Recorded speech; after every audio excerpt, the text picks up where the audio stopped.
We all saw it with our own eyes. We saw them falsely claim that there was a flood in the State Farm Arena in Atlanta, send everybody home, and then pull boxes of ballots out and process it. Now, Rudy's gotten hit with a $148 million defamation judgment for what he said about that. He at one point he said, you know, those were fraudulent ballots. I don't know whether they were or not, but I do know that it was illegal in Georgia not to give people the opportunity to observe the counting of those ballots. And when you send them home, and Raffensperger said, well, we investigated, and nobody sent them home. They just left because other people were leaving. That's just a damn lie. I've got sworn affidavits of people specifically saying they were told that they were closing down for the night and wouldn't start up until 8:30 in the morning to go home. Media people and the observers. So Raffensperger just blatantly lied.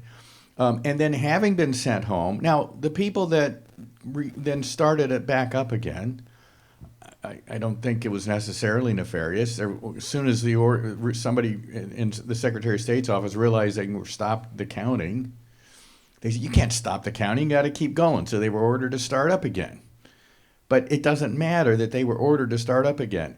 Starting up again, the law required that you give notice to the campaigns and the parties so that they can decide whether to come back and observe or not. And if you don't give that notice, the counting and processing of ballots was illegal.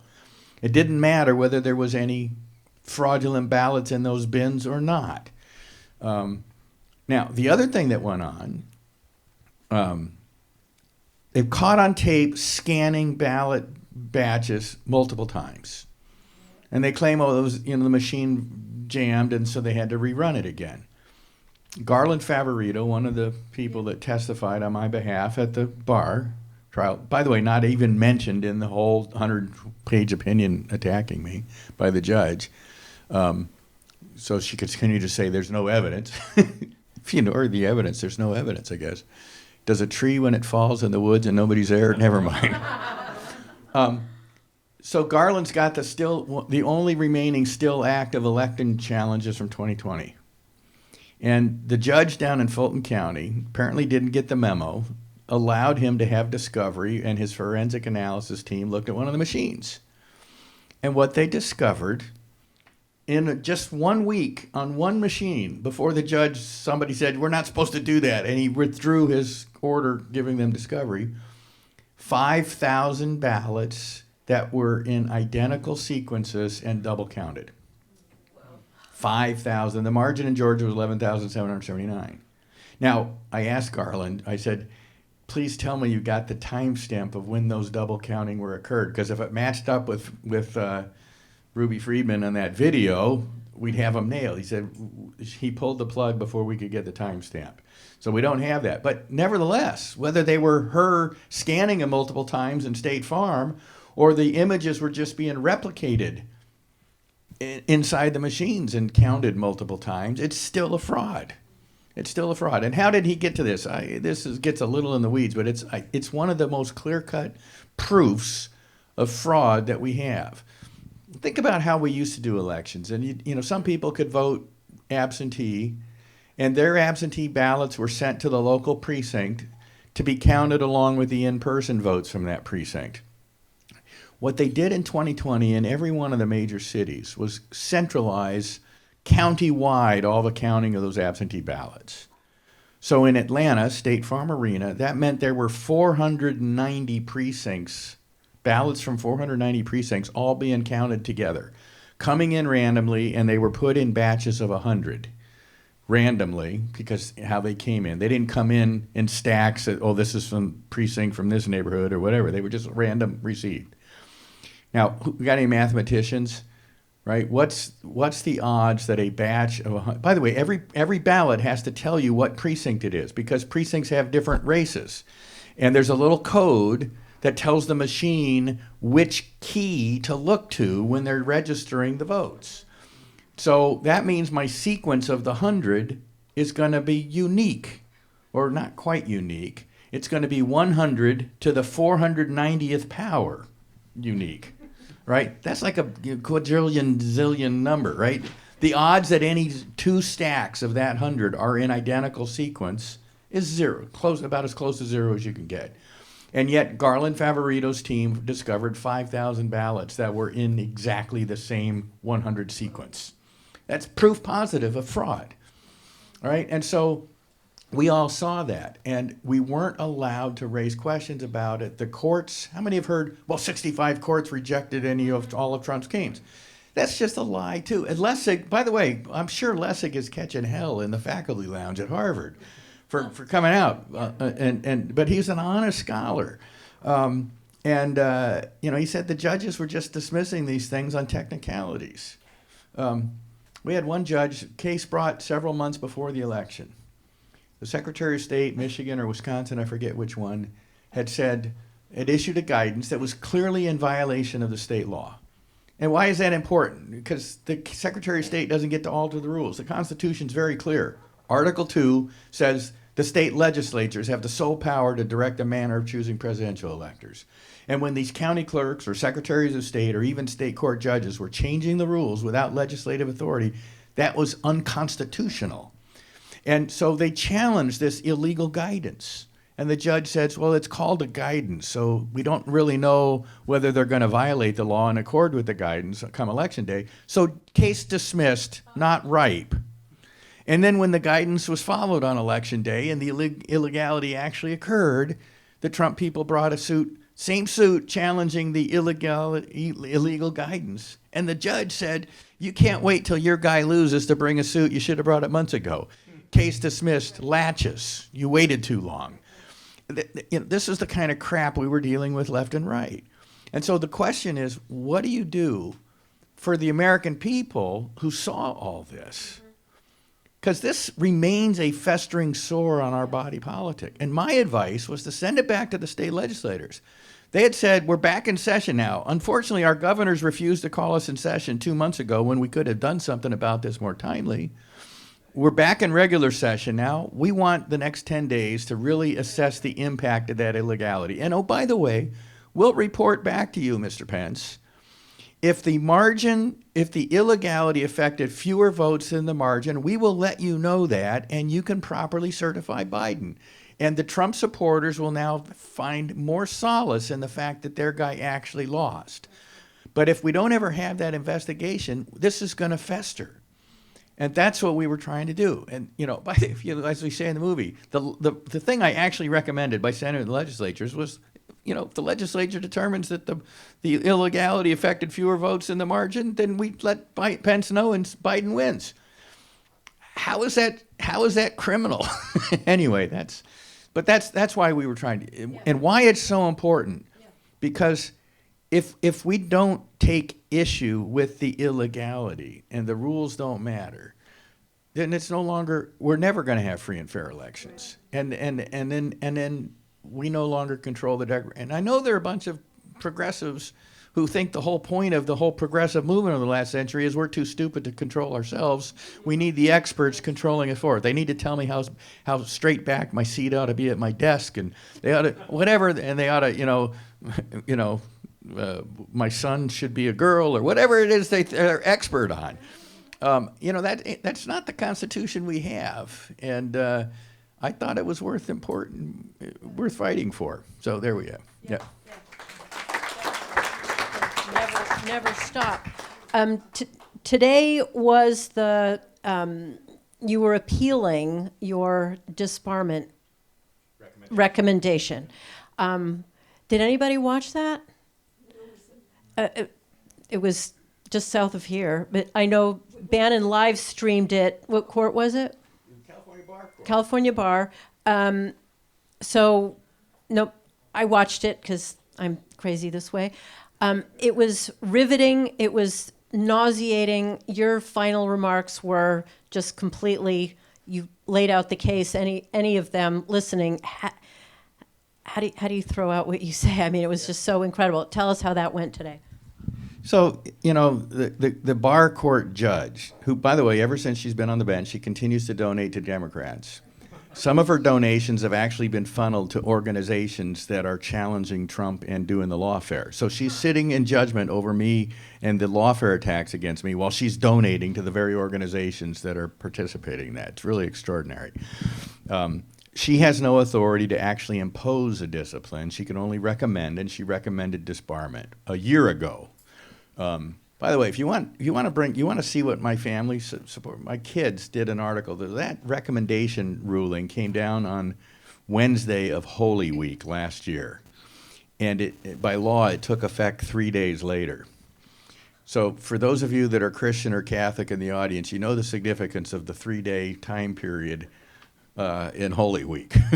My son, who's working on a master's degree in theology, decided he wanted to write an article. And my daughter, who's feisty, as I told you about earlier, they did this joint article defending their dad, and they published it with the Blaze outfit. And if you go to my website, the Give, Send, Go, and we'll give you the link later, update 43, you can see the link to their kids' article. It'll draw tears to your eyes. They were so supportive. Anyway, she doesn't have authority to actually do it, but the recommendation put me on the inactive role, as we said here. And then I've got a chance to appeal, and they dragged out the appeal briefing so that I'm on the inactive role for almost an entire year before we even get to the appeal hearing. And the appeal hearing was heard today. And those 3 judges also don't have the authority to impose a sanction. They can either accept the recommendation and further it on to the California Supreme Court, or they can reject the recommendation, but then the bar lawyers will appeal it to the California Supreme Court. And then we go to this California Supreme Court probably another year. And then they decide what to do. And in the meantime, I'm kind of in most of my practice is in the Supreme Court, so I can still practice there, but not in the Superior Court of Los Angeles, apparently. Anyway, so that hearing was today. And the bar lawyer, just out of the box, just started telling lie after lie after lie. And my attorney did a good job staying focused on the legal issues, but didn't get into the facts. And I said, this is just so blatant. And the judges are believing her. They're beginning with the presumption that I lied throughout all this stuff, and I had no basis for anything I said or did. And the only issue they're concerned about is whether we should reinstate the insurrection charge against him or keep the disbarment or do something less. And I said, that's just not going to fly. And so I did something extraordinary. I sent a note to my lawyer and said, when we do the rebuttal, I said, I'm going to do it. This never has happened in the bar. They weren't quite sure what to do with me. But I got up and I said, she's lied. Almost everything that came out of her mouth was a lie. And then I cited chapter and verse proving what the evidence said. And I said, and your own court rules say any inference has to be drawn in my favor rather than theirs. So, for example, she said, there's one email. You asked Cleta Mitchell for this, what evidence we had of fraud. That proves he knew there wasn't any fraud. Said, no, she was the lawyer working on the fraud stuff. I was working on the illegality stuff. I just wanted a list from her of the specifics. So she draws this negative inference, and then they're taking it as gospel truth. And then my favorite one was and when he gave the speech right before Trump on the ellipse on January 6th, he made false statements. He said dead people voted. That was false, and he knew it was false.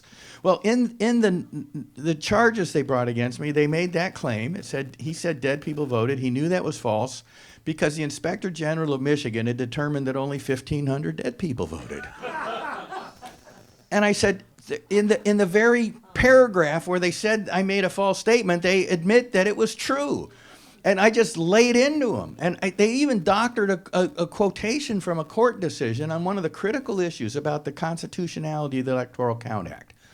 And they doctored the quotation to say that the court had already upheld its constitutionality, and I was just refusing to follow it. The case had nothing to do with the Electoral Count Act. They substituted in that word for something else. And I pointed this out to the judge. The lawyers knew that it was false.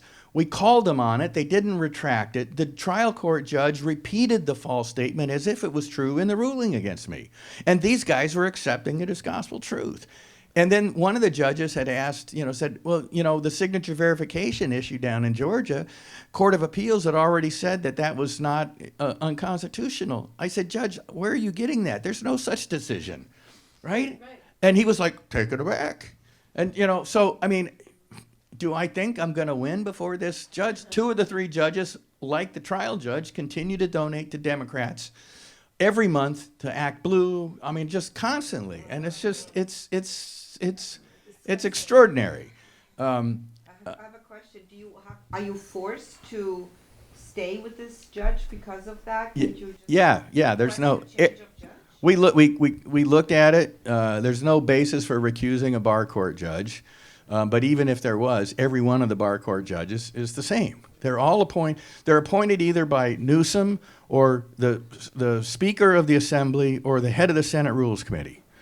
It's like, you know, now when we do partisan stuff, like Federal Election Commission, the law requires it to be bipartisan. Or here in California, the Fair Practices, or the House Ethics Committee. You got to have equal numbers on both sides because they know the temptation for people that are politically active is going to be to skew things politically. And if they're just talking about, did you steal money from the client's till, that probably doesn't matter less. But then when they're entering into an arena they've never been in before, this intensely partisan political arena, then it matters. And so we've got a whole bit of our briefing about due process violations. But yeah. What do you think about the Supreme Court when they get it? What's your gut? So my guts is, I think I've got a better chance before the Supreme Court than this panel, but the California Supreme Court's pretty skewed as well. But that's why throughout the process we've been making federal constitutional claims. The violation of my free, I mean, they're going after me for a speech I gave. That's core political speech. It's protected by the First Amendment.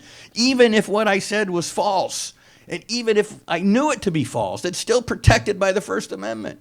They're going after me. One of the charges is because I spoke on Bannon's show, and I said we've got substantial evidence of illegality. They doctored that quotation and said it was substantial evidence, massive evidence of fraud. I never said that. They doctored the quotation. We called them on it. The judge repeats it.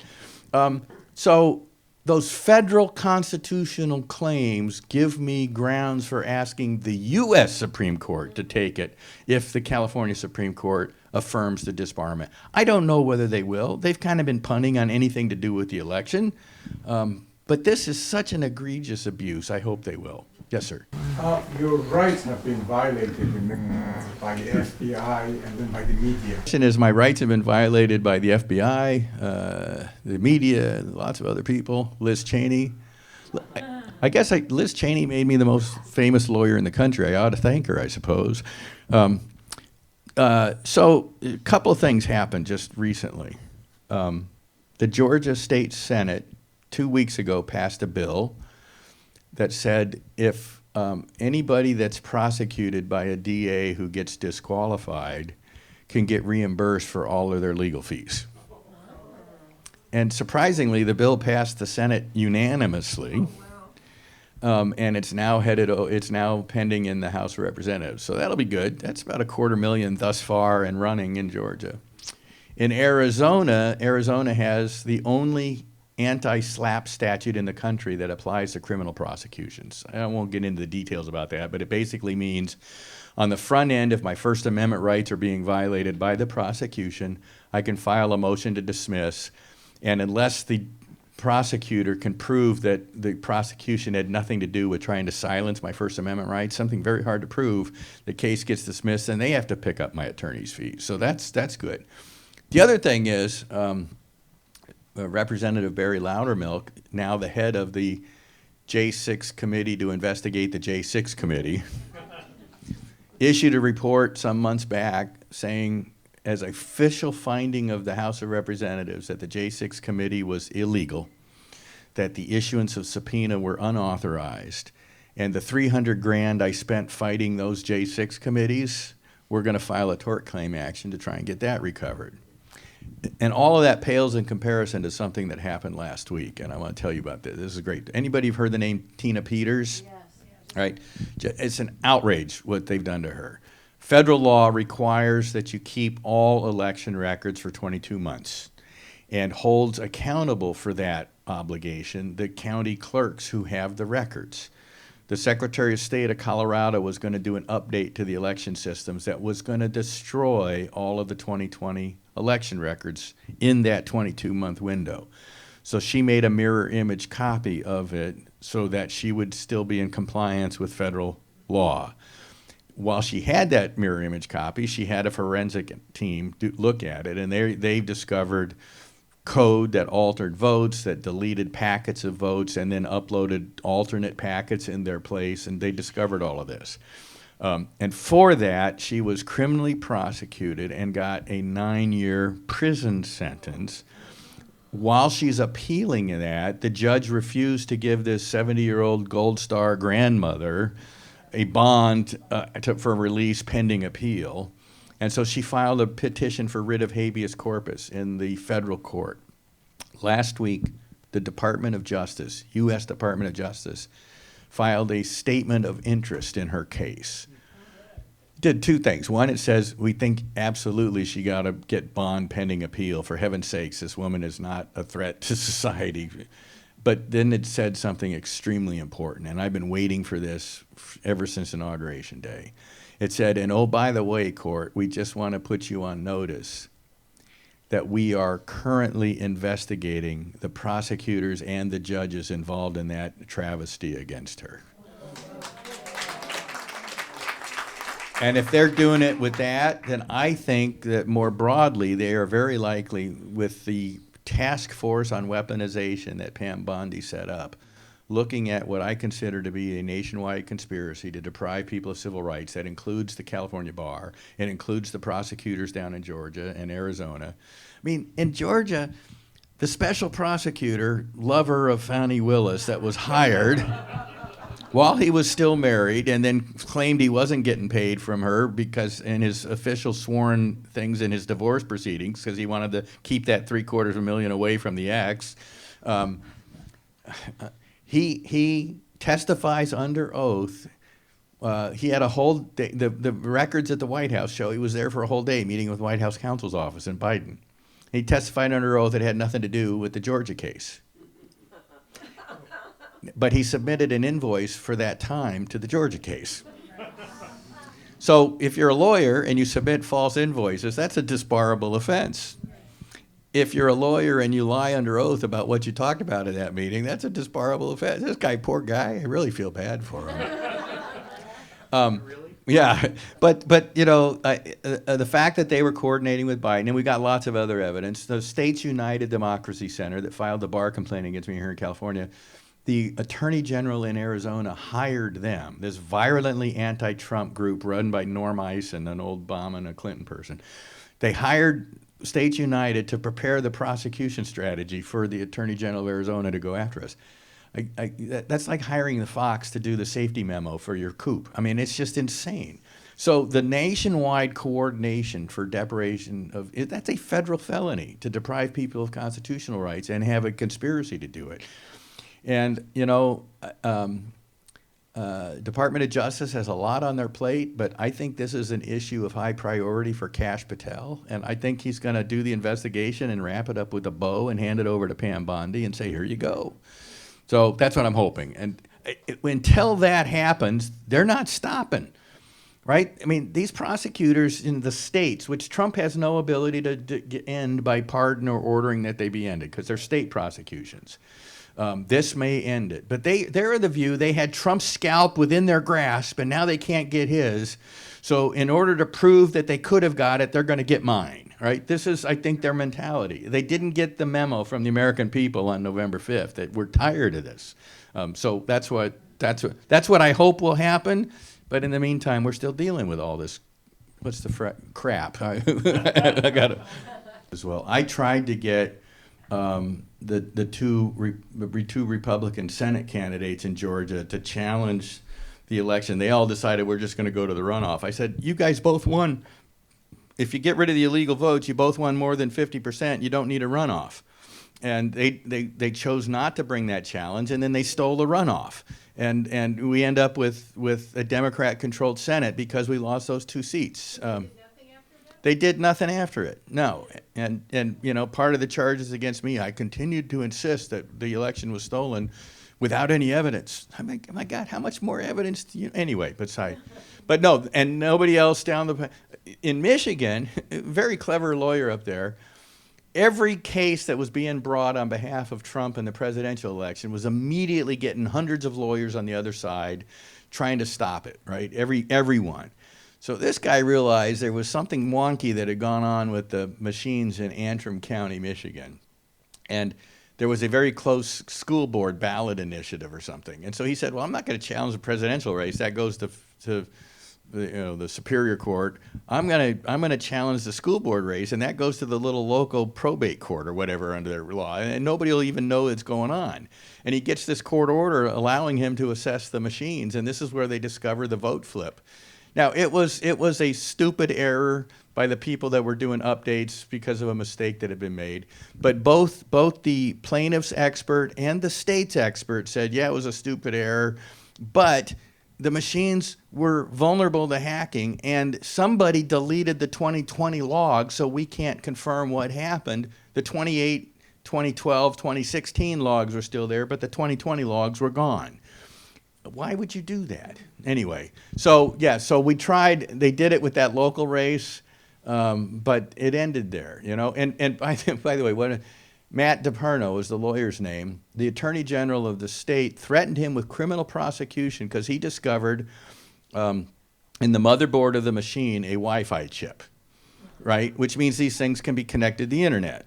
I mean, we knew that. It was a problem in a machine in Georgia, and the guy got on the phone to the headquarters back in Denver and said, we got a problem, and they fixed it remotely. Now, how does that happen if they're not connected to the internet? Maybe they had, what's Elon's new Starlink or whatever, maybe they had Starlink. So they threatened him with planting evidence on that motherboard with that chip. And luckily, in discovery, he had already obtained the purchase order for the machine that included a line ordering the Wi-Fi chip that was on the purchase order. Other than that, he would have been criminally prosecuted. So this is, you know, there is a conspiracy here to shut up people. And the reason I'm indicted in Arizona, I had nothing to do with Arizona. The only reason I'm indicted in Arizona is because I won't stop talking about the illegality in the election. And you know, I'm not willing, I'll tell you this, no, I'll take more questions. I'll save this story for the end. On the same flight from Dallas to DC at one point, and I recognized her and she recognized me, so we visited a few minutes. Everybody around us was like, oh my God, look what we got. Phones coming out, recorders coming out, what are they gonna talk about?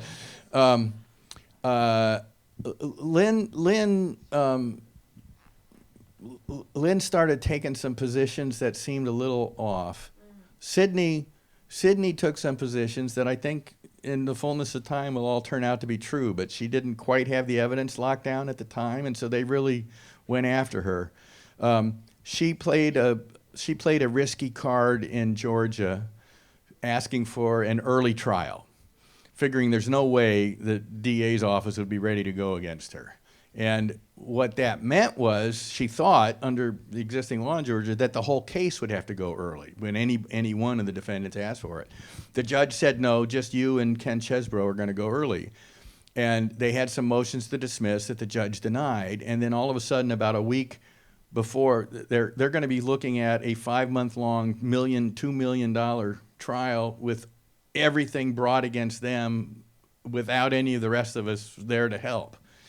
And so when they offered her a settlement, a plea bargain, with no felony conviction, no jail time, she had to do a letter of apology. So I don't blame her for taking that. They asked me, ABC reporter called me after that and said, hey, did they offer you a plea bargain agreement? I said, no.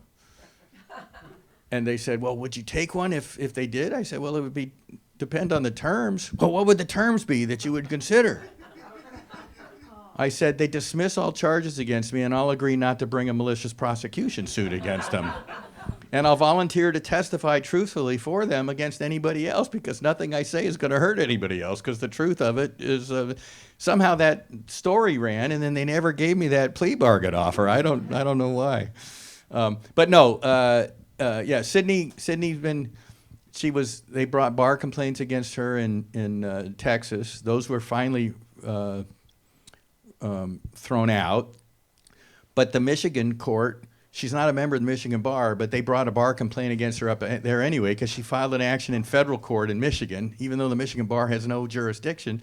They're now prosecuting her for a bar complaint up in Michigan. This stuff is just insane. She's a very good lawyer, and she does it. You should read her, get on her mail list, the Defending the Republic. And send her a nice note of support and say, thank you for standing up, because she caught hell a lot as well. I mean, everybody involved. Jeff Clark, everybody involved in this. There were only a couple of them that, in order to get off the hook, have lied about what went on. I won't mention any names, but what's that? Yeah, yes. Did Pence have the authority, but he didn't follow up? And this is one of the things in the closing remarks at the bar thing, I said this morning. I said, look, even if you think I was wrong, there's clearly arguments in favor of Pence having the authority. It has never been decided. But the alternative is that Congress has authority. And you heard Lessig say, Nixon did this, and Congress could have overridden it if he wanted, but they didn't because they didn't see any reason. He's wrong about that. And here I'll explain very simply why he's wrong. There's no discussion in the federal convention about this issue of the vice president being the deciding authority. But the discussion we do have, and it's clear as day, is that the Congress was not to have any role whatsoever. As we say in the movie, why? Because that would destroy separation of powers. It would make the president subservient to Congress if Congress is the one that gets to pick who the president is. It's a parliamentary system, not a separation of powers, checks and balances. They'd fought the whole summer to do this checks and balances, separation of powers thing. They weren't going to throw it away at the last minute with giving Congress the power to decide who was going to be president. So I think that the argument, and if you look at the text, the only one that has an active role in the process is the vice president. The president of the Senate shall, in the presence of the House and Senate, open all the votes, and then they shall be counted. Now, the shift to the passive voice on the counted has created ambiguity on who does the counting. But the fact that the vice president has to open all the votes, and then what, all of them shall be counted? What happens when a state like Hawaii sends you 3 sets of votes? Do they all of a sudden get 9 votes instead of 3? Right? They shall open all the certificates and they shall be counted. That makes no sense. So obviously somebody has to make a judgment about which of the 3 slates to count. And the only person that has any role in doing that is the vice president, because the House and Senate are just to be present. They're just to be observing, because no vice president would exercise that power illegitimately in public view while people were watching. It's a question of honor. So I think the argument's pretty strong. But yeah. On the morning of Wednesday, January 6th, he put out a Dear Colleague letter that said, some people have suggested I could just gavel Trump reelected president. I can't think the founders would have allowed that kind of a kingship decision. I mean, okay, some people, like Atlantic Magazine, had been suggesting that 3 months earlier. It wasn't me. I told them that would be foolish to do. But then his chief of staff leaked to the New York Times anonymously, I'm 99% sure it was him, that this was me that said that, even though it was a blatant lie. And he's continued to lie. He says in our Oval Office meeting, he made clear to me and the president that he had no such authority. That's just, I mean, you guys know Pence, right? I mean, does he have the spine to do that in the Oval Office against president? There's no way. He kept saying, oh, that's an interesting idea. Oh, we ought to give that some more thought. And he's still giving speeches saying, I'm going to do something about this, when he'd already decided 2 weeks earlier that he wasn't going to do a thing. So the guy's a liar. I'm sorry. He's just a liar. And, when he ran for president and couldn't even get 1%, I published a piece. I said, American people have never thought that the claim to be a potted plant pitch for the presidency wasn't something that was going to fly. And, it didn't fly. So, yeah, I think he had authority. And more importantly, and this, people say I just wanted to overturn the election. No, I mean, I wanted an investigation. All right? I wanted an investigation that we were not getting. And no matter how the chips fell, we deserve that investigation. And if, in fact, Trump lost, I don't think there's anybody in this room that would have been upset about it. I mean, we would have been upset, but we wouldn't still have that festering sore. We deserved to have that assessment so that we knew for a fact who won or not. Now, God works in mysterious ways. I don't think we would have had the shock and awe that we've had the last month and a half. And every morning I wake up to go quick to the news. And I'm not tired of winning yet, but my smile muscles are getting a little worn out. Yes, sir. What are your theories on why Trump did better in 2024? What happened behind the scenes among the Democrats and the Republicans? Just anecdotally, your thoughts. So anecdotally, I think several things. One, people were so angry, both about the lingering refusal to even look at the 2020 election and the theft of it, and the lawfare that had happened since, both against people like me, but most importantly against Trump. I mean, it's just so blatantly invalid that they were angry. And the second thing is, every county in the country had homegrown movements of people watching what was going on in the county clerk's office. When they find 28 people living in an efficiency apartment and all voting, and there aren't 28, they were doing something about it. That made the retail fraud harder to pull off. And then Trump's the overwhelming support. I mean, brilliant strategy, going after longtime Democrat constituencies and picking up more Hispanic votes than any Republican's gotten, picking up more black votes than we've gotten since Lincoln. I mean, not quite, but pretty close, right? Really running a ramrod through the Democrat coalition had been in place since FDR. That made it too big to rig. But there's one other aspect of this. I do think that there was some nefarious, I don't know whether Dominion designed it to be nefarious or whether it was just too susceptible to hacking. And we had foreign adversaries that hacked in. I don't know which of those is. But the fact that stuff was now so front and center, and there were state AGs in red states that were willing to investigate it, meant that I don't think they dared risk doing that this election without being put in prison for a very long time. So I think all those three things combined, and then I'm sorry, Kamala. I mean, it's hard. But Joe Biden wasn't any better in 2020. The press covered for him in a way they didn't cover for her. I don't know why. But maybe she wasn't as fond of the China money as he was, and maybe that was what it was. Anyway, yes, there will be a book. Actually, I got two books in the works. One's called, in quotes, The Big Lie, and then there's a little caret with the actual big lie. Because the big lie is that Trump was engaged in the big lie. And it is going, I mean, look, when I filed the brief on behalf of the president in the Texas versus Pennsylvania original action in the Supreme Court rules require you to have on the front of your brief your name and address and your email. And that was the first time anybody knew how to contact a lawyer for the Trump campaign. And oh my God, I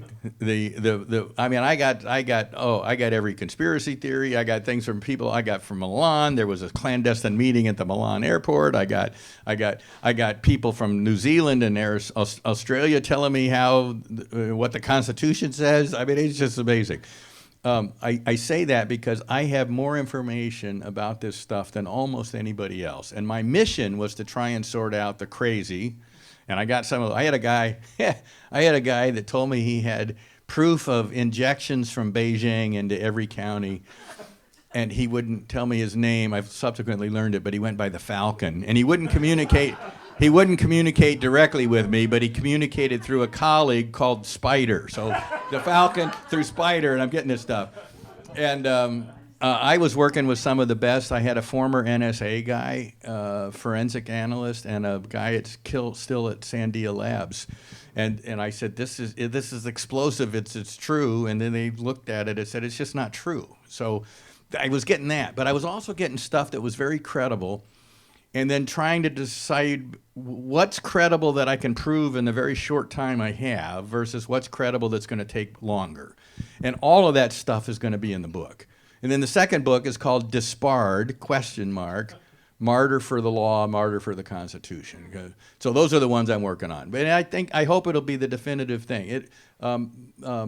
Molly Hemingway did one. Julie Kelly's done one on J6. They're both great as far as they go, but Molly's, for example, kind of does the funding, the Zuckerberg money. And I want to get into some of both the legal issues, the court claims, the claim. I just want to debunk the crap that's, that Trump lost 65 times. Every judge that looked at it, it's just not true, right? And so I just want to correct that. So second question, back in reverse order. I forgot what it was. Oh, Perkins Coie. So I think Trump is playing 4D chess with this thing, right?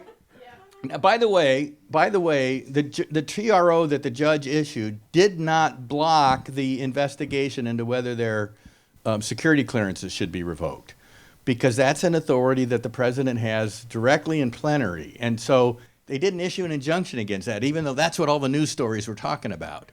The other things I think he just put in there to get their goat. And to have them filing briefs saying how inappropriate this is. We read from the California Attorney General brief in that case at my bar hearing this morning, because he just like, it was like bait for them, and they took the bait. So some of that stuff may be an overreach, but I don't think that was by accident. I think he's all right. Now, the money. Thank you for asking this. So one of the cases against me was filed by a guy in North Carolina. He picked me to be the lead defendant. Why, I have no idea, but it's me and Fox News and Sean Hannity and Jared Kushner and Ivanka Trump and Mark Zuckerberg. Which, anybody that knows anything about this knows that it was his $500 million on the other side. That was, and one of the allegations is every one of these defendants, and I'm the lead defendant, whatever this guy's name is versus Eastman et al. Every one of these defendants are billionaire oligarchs trying to destroy our democracy. You can imagine the conversation I had with my wife after that one comes out. It's like Lucille Ball and Desi Arnaz. Lucy, where are you hiding the money? So no, I'm not a billionaire oligarch, and so far I've incurred about 1.6 million in legal fees. My Give, Send, Go has raised over 900 grand.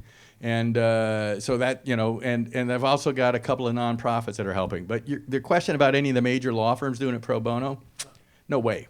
I had named partners want to take on my stuff, and the rest of their partnership refused to let them do it. Even the named founding partner of the firms, and said, if you do it, we're walking. So there's just no way. And then I had lots of people that were not criminal defense lawyers that offered to help pro bono or whatever. But I said, this is too serious stuff. I got to have people that first of all are getting paid, so it is their top priority, and also have the particular expertise that I need. So people can go to givesendgo.com/Eastman and make online donations and spread that link far and wide. That site also lets people send prayers, and my wife and I read them, and they're heartwarming. We also use it as a blog when somebody like Roger Kimball or Julie Kelly or something do a really good article about what's happening, or Rachel Alexander down in Phoenix Sun, who covered my thing today. I'll post links to those so people can keep updated. There's also an address at the top of that site if people don't want to do online, because then the FBI has your data, whatever. An address for a P.O. box in Santa Fe where we live that people can send. More importantly, if people want to do a substantial donation where tax deductibility would be of help, there's a couple of nonprofits that are directing funds to my lawyers directly, and you can contact me directly and I'll give you that information. So yeah. How do you, the Trump question, how do you keep yourself going? I teach. I no longer teach at Chapman. I was visiting professor at Colorado, and all this came down. All my classes got canceled. 2 universities canceled me in the same of 48 hours. So I think I hold the record. Guinness. We should contact Guinness. I continue to be employed by the Claremont Institute, a think tank, and I'm a senior fellow and a member of the board. And I also teach our John Marshall Fellowship program in the summer. So that program was going on when the indictment came down in Georgia. I'm teaching a seminar on the religion clauses with Janice Rogers Brown, former California Supreme Court Justice and DC Circuit Judge, very prominent. And I'm teaching the religion clause seminar with her. And everybody's phone starts buzzing. And I look at mine, it says, "You've just been indicted in Georgia." So I put the phone down and I keep teaching the religion clauses. And everybody else is realizing what had just gone on, and they're just like awestruck that I didn't bother to stop and say, "Ah!" And so that kind of became a big deal for the week. At the end of the week, we always do a fancy dinner, and they roast each other and all the fun things, you know, they get to know each other like that. And they always do a hat tip to the faculty and thank you very much. You know, this was too big, so they decide to roast me, right? And they say, "He's teaching the religion clauses." All of a sudden, jackbooted thugs start rappelling down from the rooftops, and they come in and they handcuff him and shackle him and leg irons him, and they carry him off sideways. But the religion clause says this. You know, he's still teaching us the religion clause. Now, that didn't happen. But the guy then turned very serious. And he said, when we first got admitted into the program, they actually created a listserv among the 14, 15 students that were in the program, wondering whether they should accept admission into the program, given it was already becoming clear I was a target. And would that taint their careers by having studied with me? And 201, on that listserv, they all decided yes, because what he's standing up for is the reason we're getting into the law in the first place, and we ought to have enough courage to do it. And what we saw that week was a level of your courage tenfold that has encouraged us, because courage is contagious. And then he closed with this. He said, if you think about it, the question at the end of our national anthem is less about whether the flag still waves, but what kind of land it's waving over. Is it still the land of the free and the home of the brave? Or is it the land of the coward and the home of the slave? And if we don't stand up to it to make sure it doesn't become the land of the coward and the home of the slave, we don't deserve the position of citizens in the greatest country in the world. And I'm not willing to let that go on for my kids and grandkids. So that's how I do it. That's how I do it.